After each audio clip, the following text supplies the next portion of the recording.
Bonjour Benoît.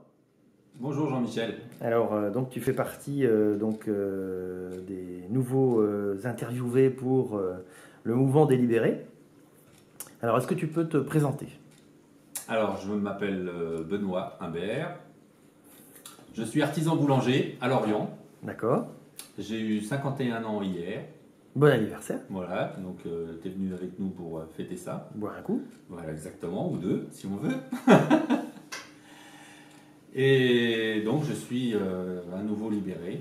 Mon nouveau fait 9 mois maintenant. D'accord. Et je m'en porte pas plus mal. Ok. Alors, quelle était la raison principale de ta libération? À moi, la raison principale de ma libération, c'est de la conviction. Ouais. J'ai une idéologie à prédominance libérale. Ouais. Et quand je me suis rendu compte qu'en fait, depuis des décennies, on se fait matraquer par un système qui serait plutôt communiste, j'ai décidé de quitter le système plus par conviction que par argent. D'accord. C'est pas l'argent qui m'a motivé, même si c'est important.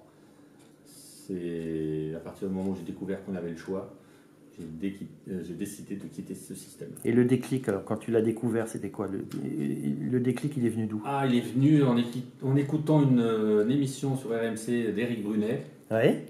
où l'invité était Claude Reichmann, et là c'était comme un éclat de lumière dans la nuit. Donc j'ai appris quelque chose que je ne connaissais pas, je me suis renseigné sur Internet, et donc de fil en aiguille, j'ai un petit peu creusé le sujet.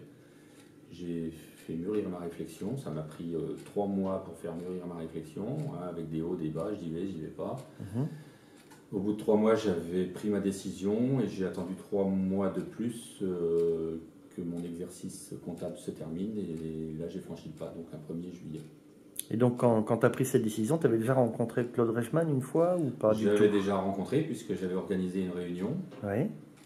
il y a donc tout juste un an à Pleumeur. Ouais. On avait réussi à rassembler avec peu de moyens à l'époque 80 personnes, et Claude Reichmann m'avait fait une très forte impression. Et voilà, donc ça a forgé un peu plus ma conviction. D'accord.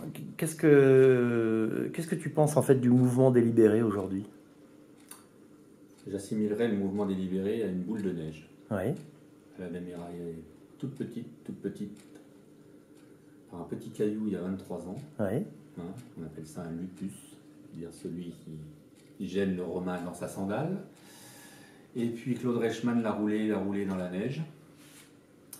Et l'année dernière, elle a pris du volume, et cette année, elle prend encore plus de volume, et elle finira par écraser tout son monde. Et alors, tu me disais tout à l'heure donc, en fait, que tu étais le premier à organiser une réunion en Bretagne. Et pourquoi tu as voulu organiser une réunion? Parce que tu aurais pu rester dans ton coin. Et puis, Parce que j'ai pensé à ma libération d'ailleurs, mais je faisais partie d'une association de commerçants qui défendait un petit peu tous les artisans, les commerçants et les professions libérales sur le point de vue fiscal, administratif, etc.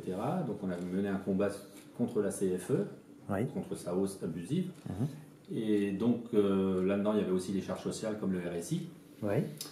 Et donc, de fil en aiguille, on a continué là-dessus, et j'avais envie de faire partager ça avec les autres commerçants et les autres artisans. Et bien, on a pris nos jambes à notre cou, on a marché, fait du tractage pour réunir ces 80 personnes. On n'avait pas encore le site internet, ni les moyens de s'inscrire.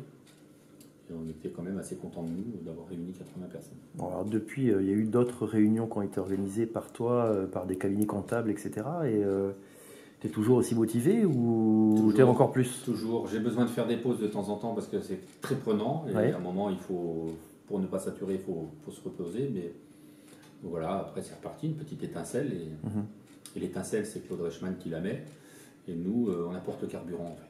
D'accord. Voilà, donc on fait des réunions de terrain. Tu as le sentiment d'aider les gens vraiment quand tu leur apportes des réponses à leurs questions? Voilà, moi je suis là pour les aider justement à faire leur cheminement. Je leur précise qu'il faut qu'ils le fassent par conviction et non pas pour des raisons financières. Et je pense certains sont obligés. On est obligé de le faire pour des raisons financières. Quoi qu'il arrive, ça sauve des entreprises. Oui. Mais il faut aussi en avoir la conviction, parce que sinon on va te vendre des illusions si on ne le fait que pour des raisons financières. C'est clair. Voilà. Ok. Un dernier mot en fait pour les gens qui ont peur, qui ont la peur au ventre depuis des années et qui se disent oh là là, ça va être une catastrophe si je me libère. Qu'est-ce que tu pourrais leur dire en quelques mots? Je dis c'est que la peur n'évite pas le danger. Comme tu me le disais auparavant, on a une épée de Damoclès virtuelle sur les libérés, mais on a une épée de Damoclès celle-ci est bien réelle sur la tête des gens qui restent dans les régimes tels qu'on les connaît. Parce que le danger, il est là. Le danger de tout perdre, il est justement là. Et obtenir la liberté, ça n'a jamais été sans risque. Maintenant, le risque, on peut toujours le limiter. Il y a des choses à faire pour limiter ces risques-là, mais ça vaut le coup d'être vécu. Merci Benoît. Rien, Jean-Michel. Bonne soirée. Toi aussi. Calavo.